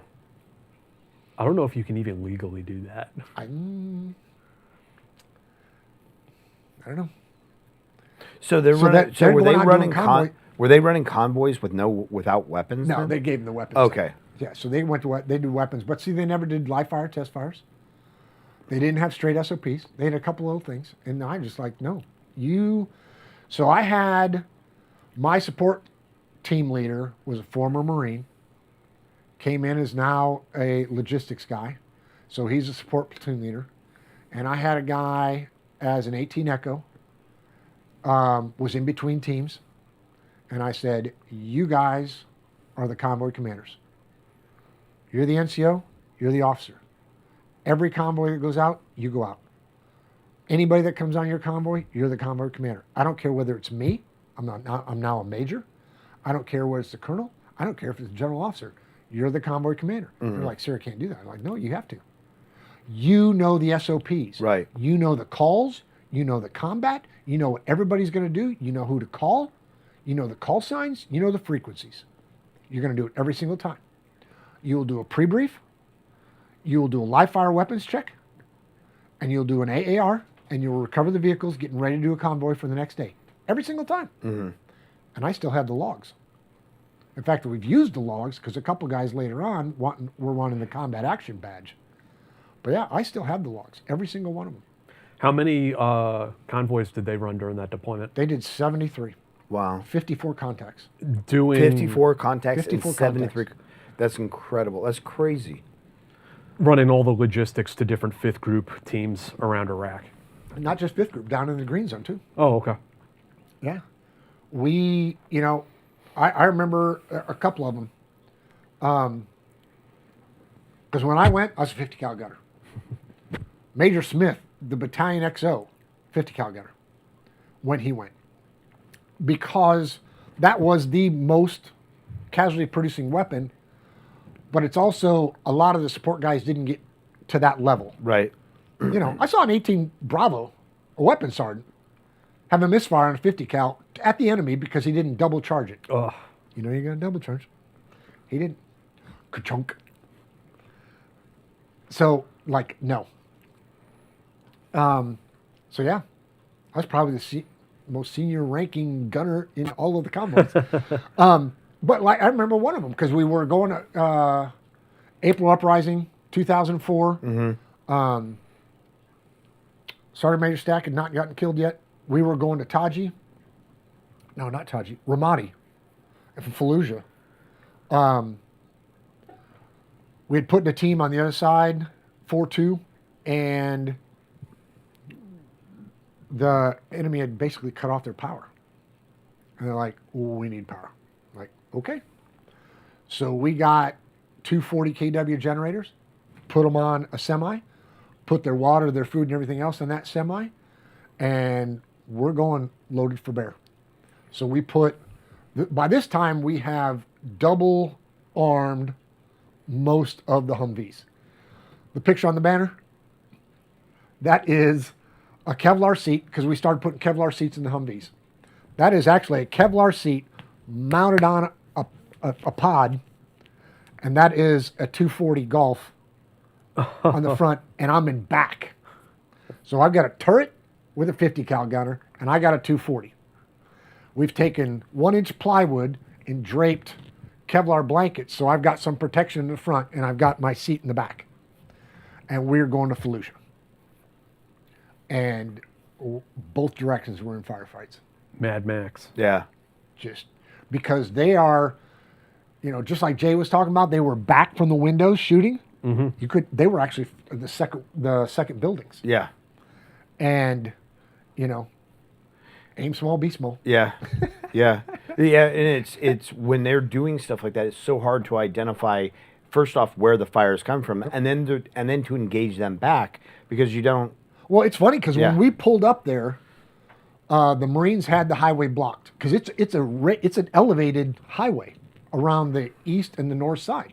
So you're at the second floor level. They're like, hey, nobody's going. And Lieutenant Schilling is like, hey, sir, they're not letting us go. I go, send them back to me. I go, how you doing? I'm Major Runyon, and we're going. Sir, why are you not the convoy commander? Long story. Lieutenant Schilling is, and we're going, okay? And we did. And, unloaded it, got them all their stuff, and made it back. And it was like driving NASCAR, because that semi was going as fast as it could.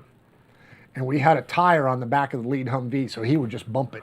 It's like, keep going, keep going. We had 2 on the sides and 1 in back. 1 in front, 2 on the sides, 1 in back, just to protect it. Wow. Just running and gunning. Yeah, it sounds like some post-apocalyptic movie. Yeah. It is. It's Mad Max. Yeah. I mean, but the thing, and I laugh at it and I smile about it, and I've got the pictures, and I still talk to the guys as much as I can. It all worked out. That's the thing. Yeah. Like I said before the podcast, I'm the luckiest commander ever to go through Special Forces, because I have never issued a Purple Heart. Yeah. You were in the thick of it 3 times at least. Yeah. I shot more of the enemy by a direct fire weapon as a major than I did as a captain on a Special Forces team. Yeah. Those, I mean, I think, to give perspective for the people who may not know, convoys were really the most dangerous. You're sitting ducks. Because, yeah. The thing was, STRATCOM, Strategic Command, put out a great plotter chart.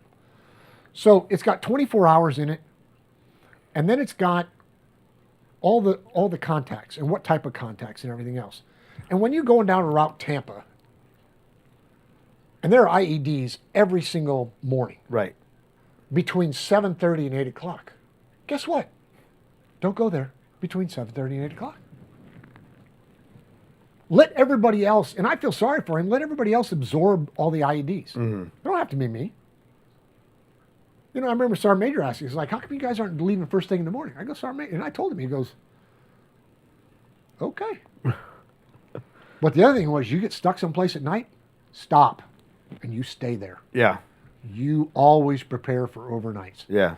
Because we had an incident. We had I don't remember what it was. We had up at the battalion, we were at the Rodwinia Palace complex. Palace on the Hill, southwest of Bayap. Okay. Battalion had all the company commanders up and sergeant majors, and they were going back down to Hilla, and they got ambushed. And that's when Sergeant Major Stack was killed. Mm-hmm. Ambushed and in a firefight for their life, because it was nighttime, and just, that AOB team put up a hell of a fight. Mm-hmm. They asked us to QRF for them. By the time we got organized, we were ready. But, the Marines came in and rescued them and towed them in, and, it was just like, just happenstance. So tell us about, coming home and kind of getting into retirement, because you've already had, your whole enlisted career and OCS, so you were a fairly salty major. You were seasoned, well seasoned. I was actually, by the end, I was older than my battalion commander. But it was what it was. So I started looking at it. What else was left? Mm-hmm. Battalion S3, okay, yeah. Battalion command, 6 years away. My wife at the time and I grew up in the same house until we went to college. She lived over here. I was in the same house. I walked to grade school. I walked to middle school. And I came back to the same house for 18 years. My son, when he was 15, had moved 7 times. Mm-hmm. And now they're in high school. Mm-hmm. I think my oldest was a sophomore. My daughter was going to be a freshman. My youngest was like 9. And that just wasn't fair. Because I talked to my branch manager, actually Chris Connor, my former battalion commander, and we were trying to work it. You can go to Leavenworth for 3 years, but then you're going to have to move. Okay, then my daughter's going to have to change high schools. We can, take you to Bragg, and you can do this long. Okay, everybody's going to have to move during high school, and that's going to be hard. Yeah. And I didn't want to do it. So I put in my packet, and I retired. I told Colonel Naylor that I was going to retire, and he said, will you stay on and be the rear detachment battalion commander while I'm gone? I go, of course. So that's what I did, and I supported the unit from the rear and took care of the beans and bullets and getting new guys in and then receiving back casualties and, doing all that. And then when they came back, I just saluted and went home. Coached my son for the next 2 years in baseball, and I had a great time. Yeah. Was it at all a difficult transition for you, or did you feel as though you had done what you set out to do and you were fine with moving into Mine was delayed problems. I got a divorce afterwards, which is, like about 50% of Green Berets, for many reasons. But I had to now figure out how to manage 2 households. So again, you start going into processes. So I went overseas and took a job, contracting. 2009, so it's still towards the end of GWAT where you're making pretty nice money. Did that for a year, and my daughter was a senior in high school and said, you need to come home. Didn't want the delay and everything else. And I called the kids every morning on Skype. I sat outside the USO with my iPod Touch. Didn't have the iPhones yet. So I'm literally getting on Skype and I could talk to them. So I would talk to them. I got up about 4:30 in the morning and talked to them, and then went and worked out, and then ran sources and everything else out, and then worked out again. But I did that every day for a year. I think I talked to my son, who was 6 at the time, more then than I do now. And I'm overseas. Yeah. But yeah, and then I came back, and then that's where I had to figure out the transition, because then I'm a contractor. I'm working at SOCOM. Right. And figuring out purpose. And I loved it. I did it for 10 years, almost 11 years, because I got to work with the green suiters, with the SF guys and with the SEALs and all that, replicating SOF. And that helped a lot in the transition, because I didn't lose touch. Right. But I wasn't one of them, so, we had good times. And so, yeah, the transition was more delayed for me.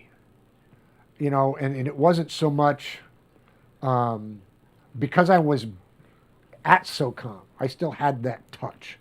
Guys that go straight back and don't have any touch, that's hard. Right. And I've talked to guys about Right. it.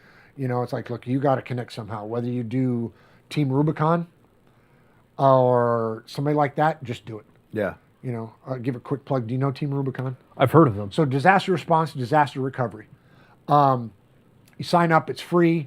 You deploy, they pay for everything, whether it's a hurricane or a tornado. You can deploy for 4 days, you can deploy for up to 2 weeks.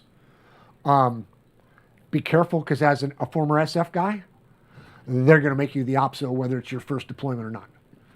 I became the assistant OPSO on my second day. But it's fun, because you're back with the guys. But that's a way to connect. And that was just a quick plug for them, but it's a great thing because they cover everything. But you have to stay connected. Otherwise, you're, like Jay was saying, idle hands. Yeah. You don't need idle hands, idle minds, because it's gonna get crazy. And so I picked up doing Ironman triathlons, extreme triathlons.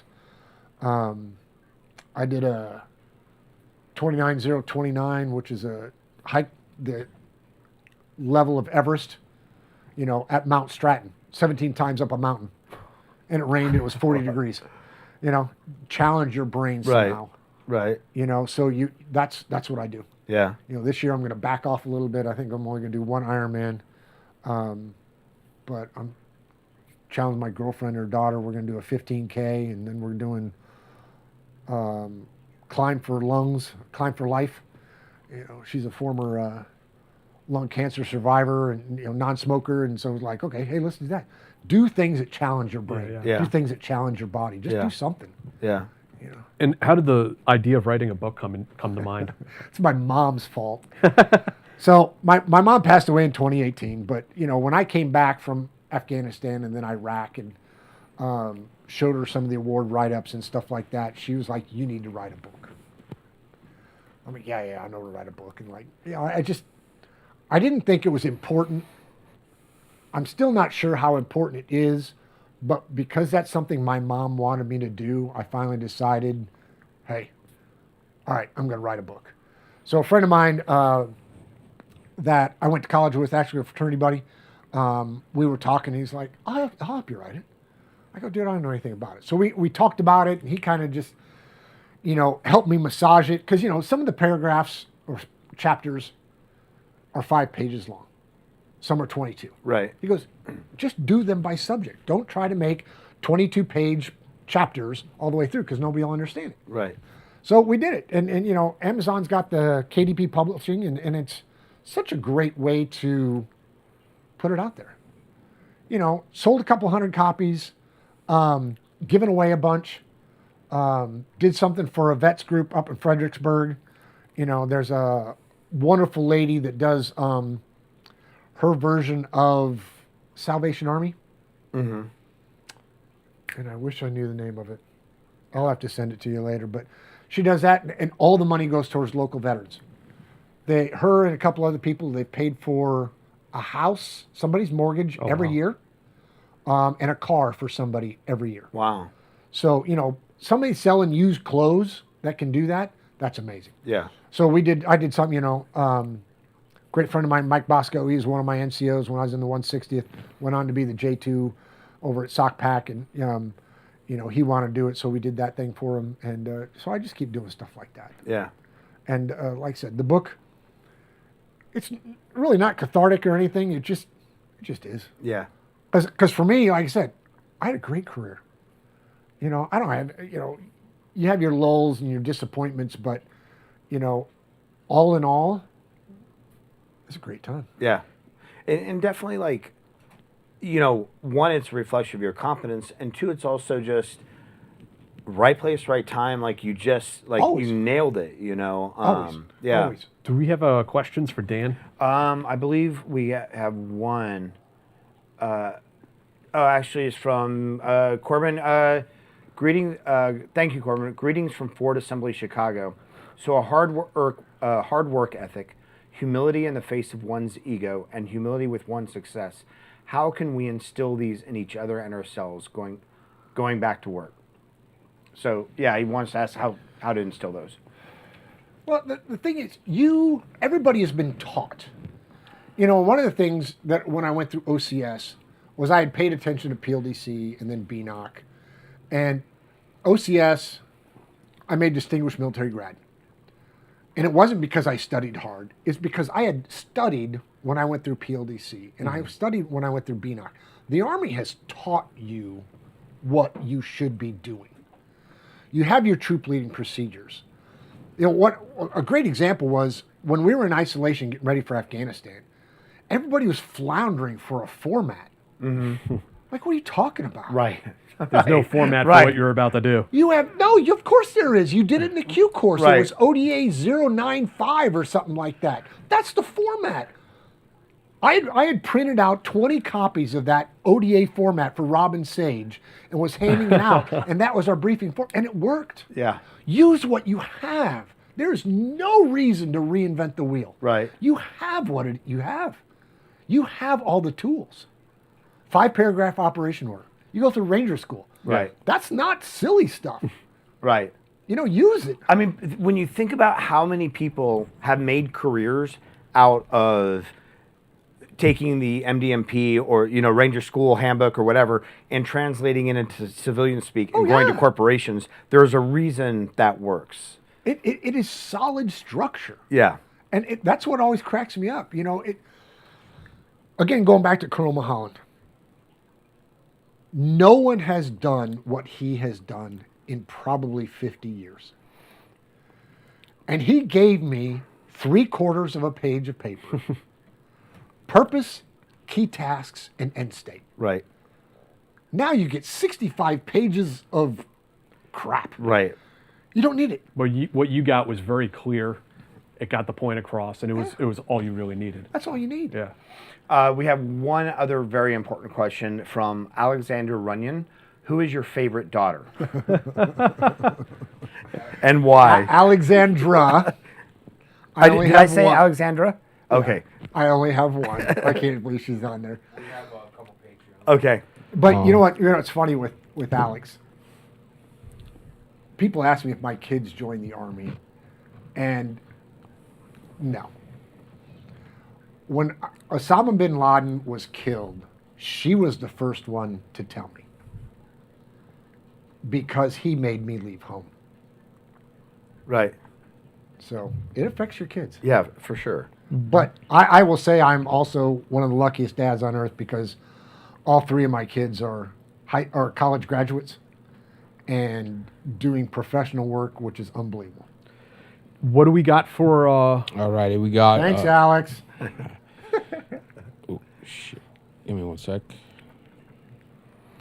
Sean asks, any tricky CSAR missions you could talk about? Also, do 18 Bravos get taught gunsmithing / improvised firearms like 18 Charlies do improvised explosives?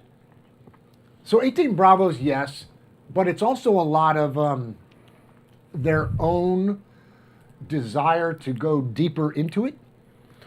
Yeah, You know, it's like I a don't. medic. I don't think in the Bravo course, at least when I went through, they certainly weren't teaching like improvised weapons, like how to make zip guns or anything like that. No, you can, you know, again, it's kind of like when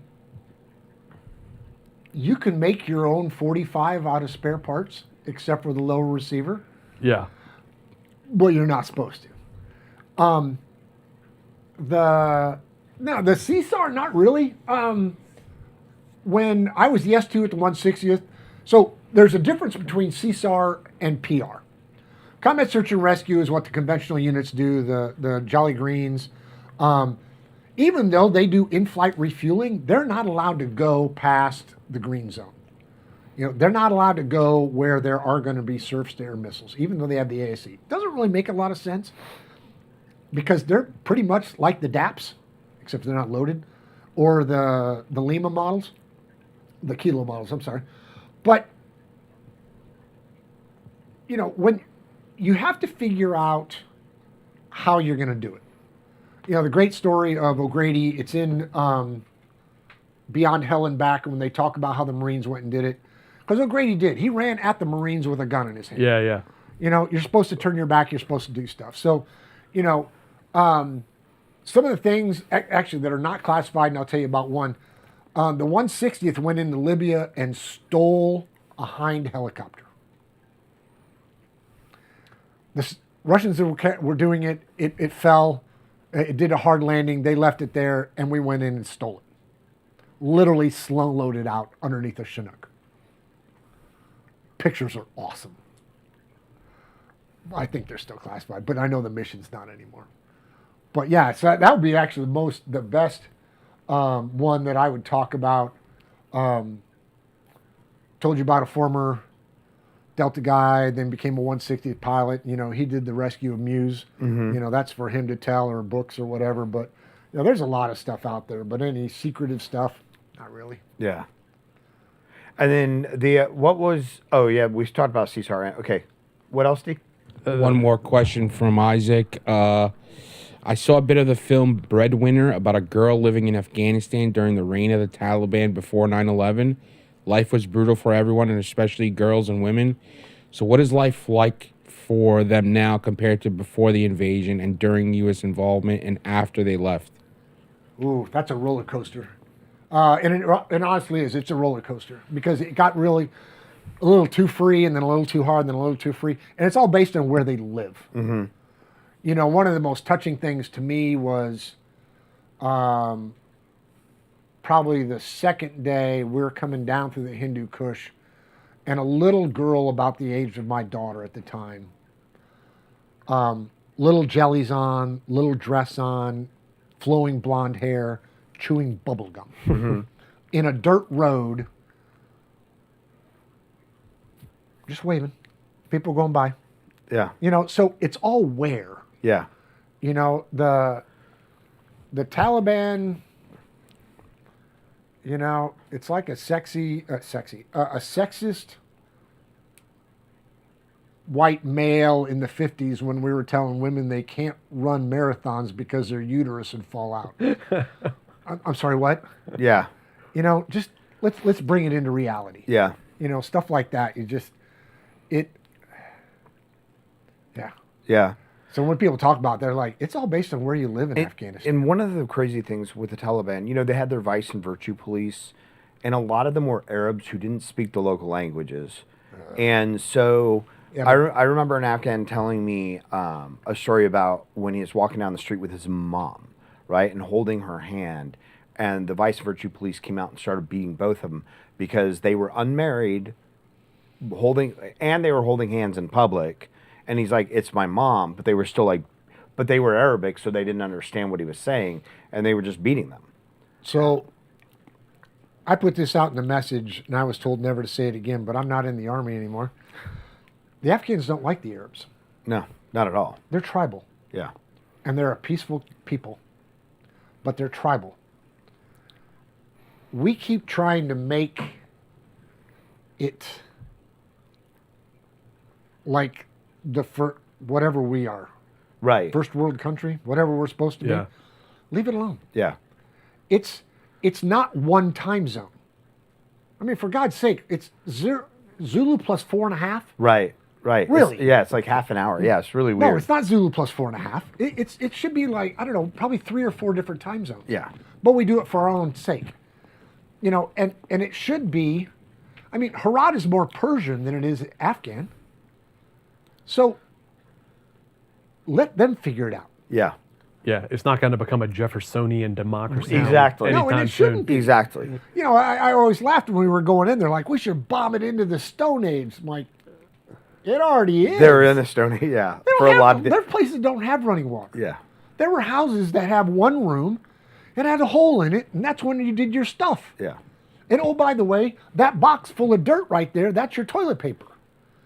You know, that's one of the first things to telling the SF guys, like, dude, you can't take your baby wipes and use them and put them down there because it gives us away. So either put it in your bag or use the dirt. Right.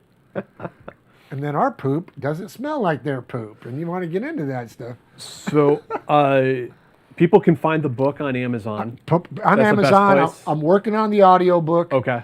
I wouldn't say diverted. I had to take a break, but again, I'll get it done by 1 March because my daughter said so. Okay. I'll get it on audiobook, but yeah, and do reach out. You know, go to danrunyon.com, email me.